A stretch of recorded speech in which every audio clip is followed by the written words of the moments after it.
Jadi saudara Awandi dekat sekarang ni susah lah. Nampak gaya kena mengenyamun lah agaknya. Ini keadaannya saya lihat saudara.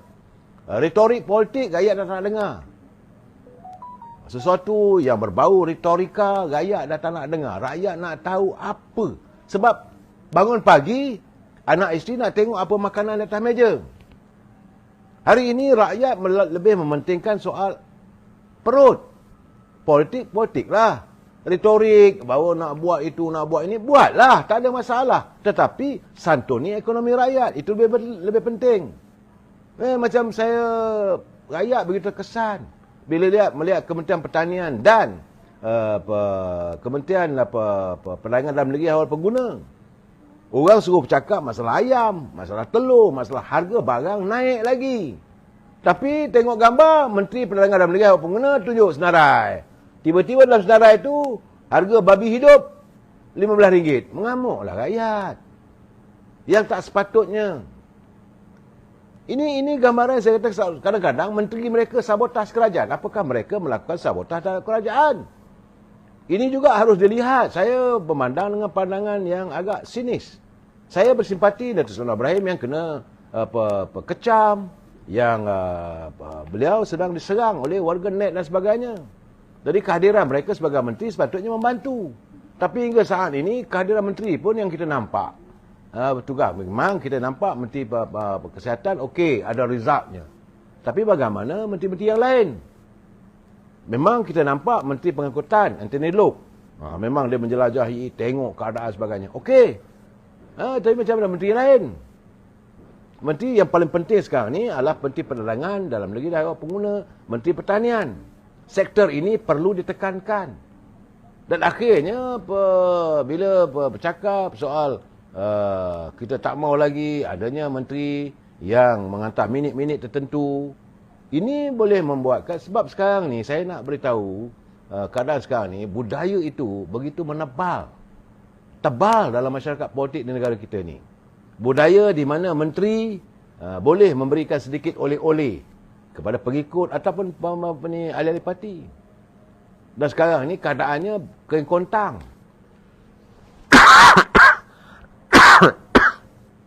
Bila suasana kering kontang, maka rakyat akan marah. Kontang. Jadi Datuk Seri Anwar Ibrahim kena memikirkan bagaimana persoalan ini dapat disantunkan. Sebagaimana kata semalam, polisi ekonomi Tun Razak adalah economic sosialisme. Itu kesejahteraan rakyat sama rata. Yang cuba dilakukan oleh Tun Razak dalam melalui dasar ekonomi baru.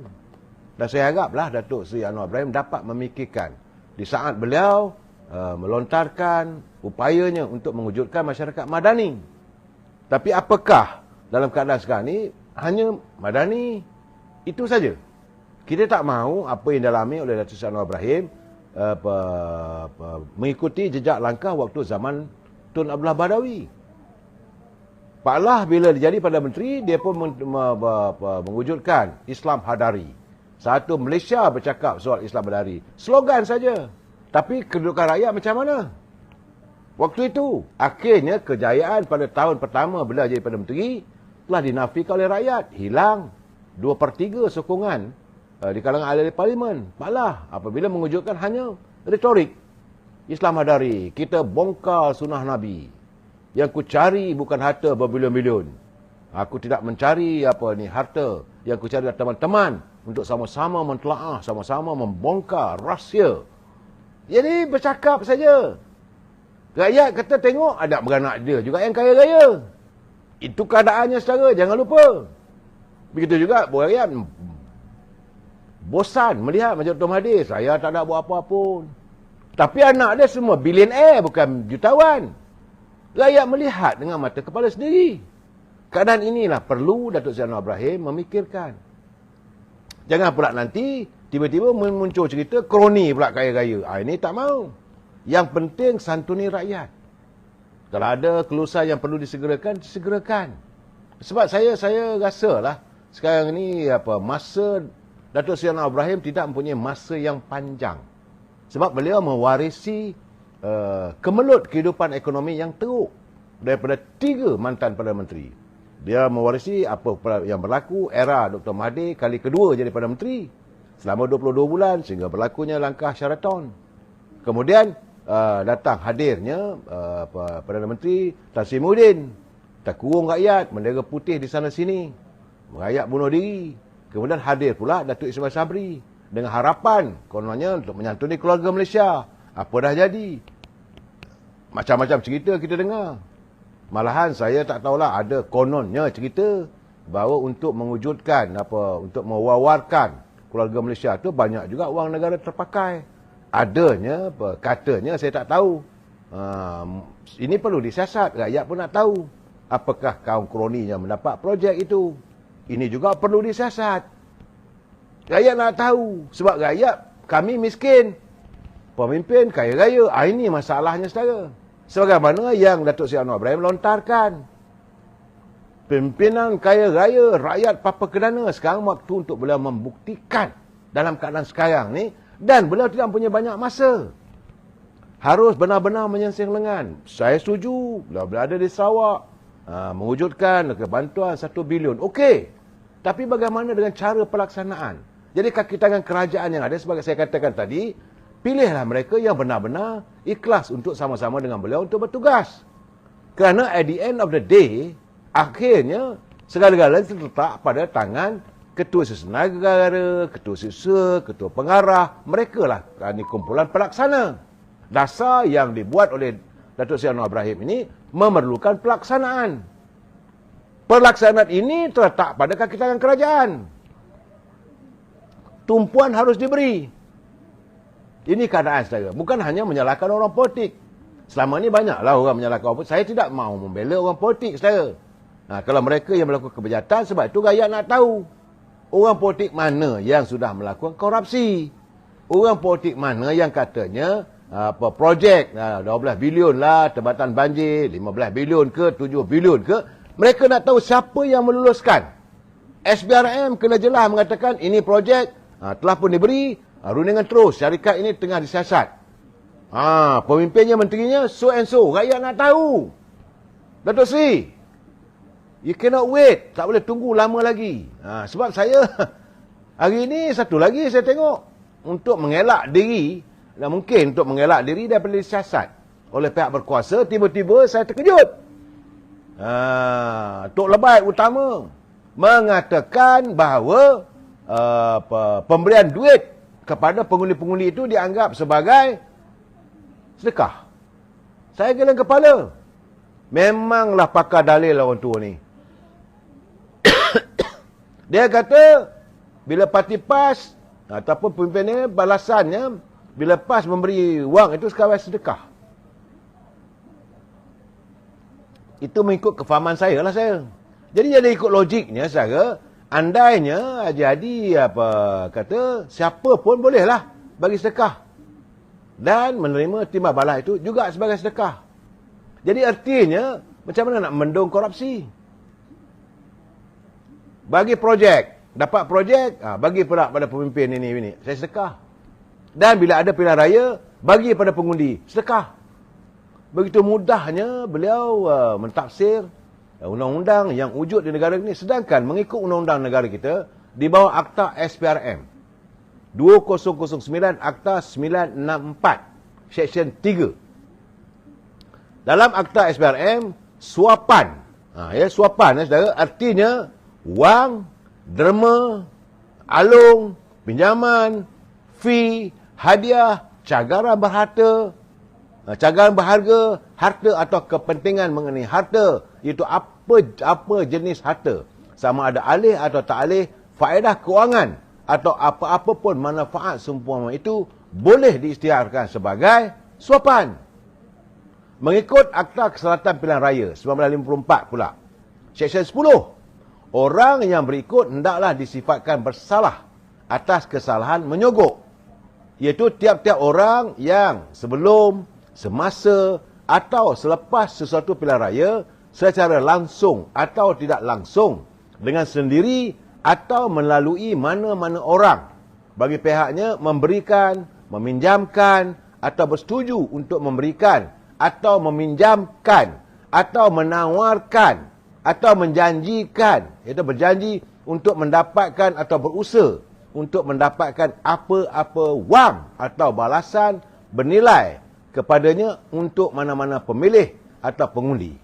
Atau kepada, atau, banyak atau ni, untuk mana-mana orang bagi pihak mana-mana pemilih atau pengundi, atau untuk mana-mana orang lain bagi mendorong mana-mana pemilih atau pengundi supaya mengundi ataupun tidak mengundi, atau yang secara rasuah melakukan apa perbuatan tersebut terdahulu oleh sebab pemilih atau pengundi itu telah mengundi atau tidak mengundi dalam mana-mana pilihan raya.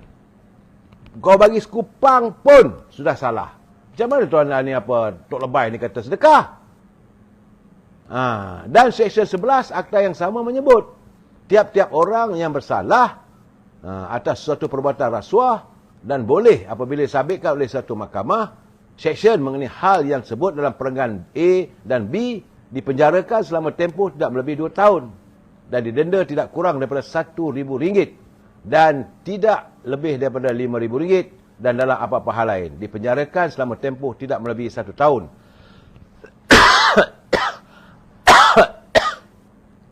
dan denda tidak melebihi RM2,000. Kesalahan di bawah perenggan A dan B ialah kesalahan boleh ditangkap mengikut pengertian kanun tata cara jenayah. Jadi macam mana Tok Lebay? Takkan itu nak dianggap sedekah? Bila dah keluar gambar, lafaz. Dengan nama Allah. Wabillahi wa ta'ali. Saya berjanji, saya akan sokong PAS. Yang itulah dalam media sosial sekarang.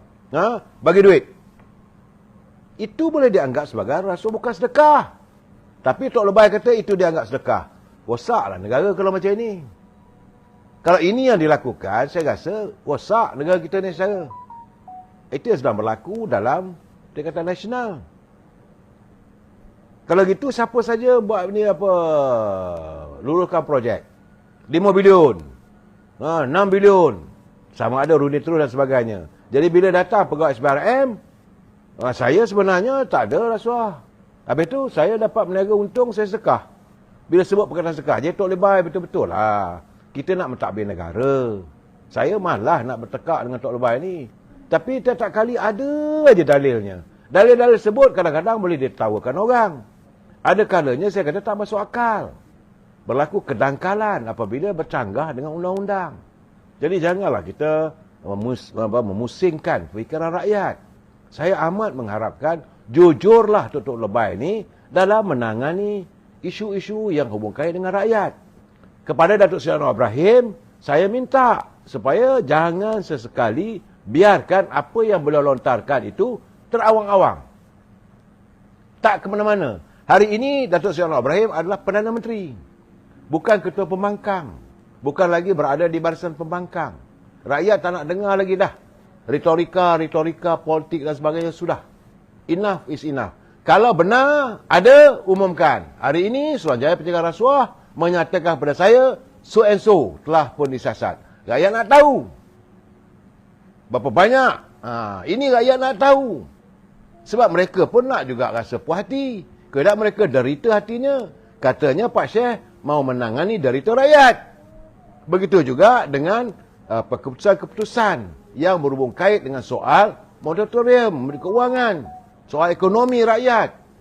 Yang penting rakyat nak tahu pagi besok anak-anak saya ada susu untuk diminum. Pagi besok anak-anak keluarga saya ada makanan atas meja. Ini janji yang diharapkan oleh rakyat apabila Datuk Seri Anwar Ibrahim menjadi Perdana Menteri. Inilah yang diharapkan. Jadi saya haraplah kepada Pak Syekh, laksanakan secara tuntas. Jangan risau.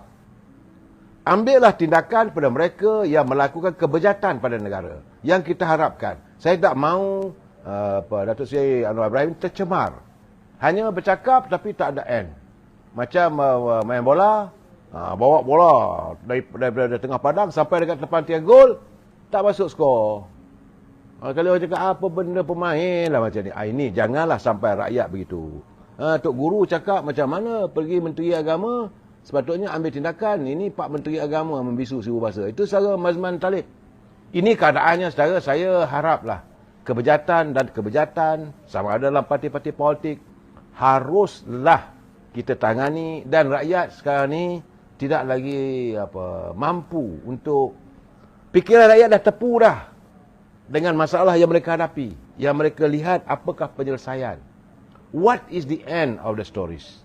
Datuk Seri Anwar Ibrahim mengatakan bahawa negara sekarang ni berhutang 1.5 trilion. Rakyat tahu, setuju, tak ada masalah. Okey, apa cara kita menyelesaikan masalah hutang ini? Apakah perlu kita meminjam? Apakah perlu rakyat berjimat cermat? Begitu juga bila Datuk Seri Anwar Ibrahim mengatakan ketirisan berlaku 10 bilion, 4 bilion, 5 bilion. Rakyat nak tahu siapa. Bawa mereka ke muka pengadilan. Seret mereka untuk disiasat. Rakyat paling tidak pun hilanglah derita hati dan perasaan mereka. Hanya sekadar cakap. Tak ada ending. Kita sambung lagi malam esok. Wabillahi taufiq wal hidayah. Assalamualaikum warahmatullahi wabarakatuh. Selamat malam.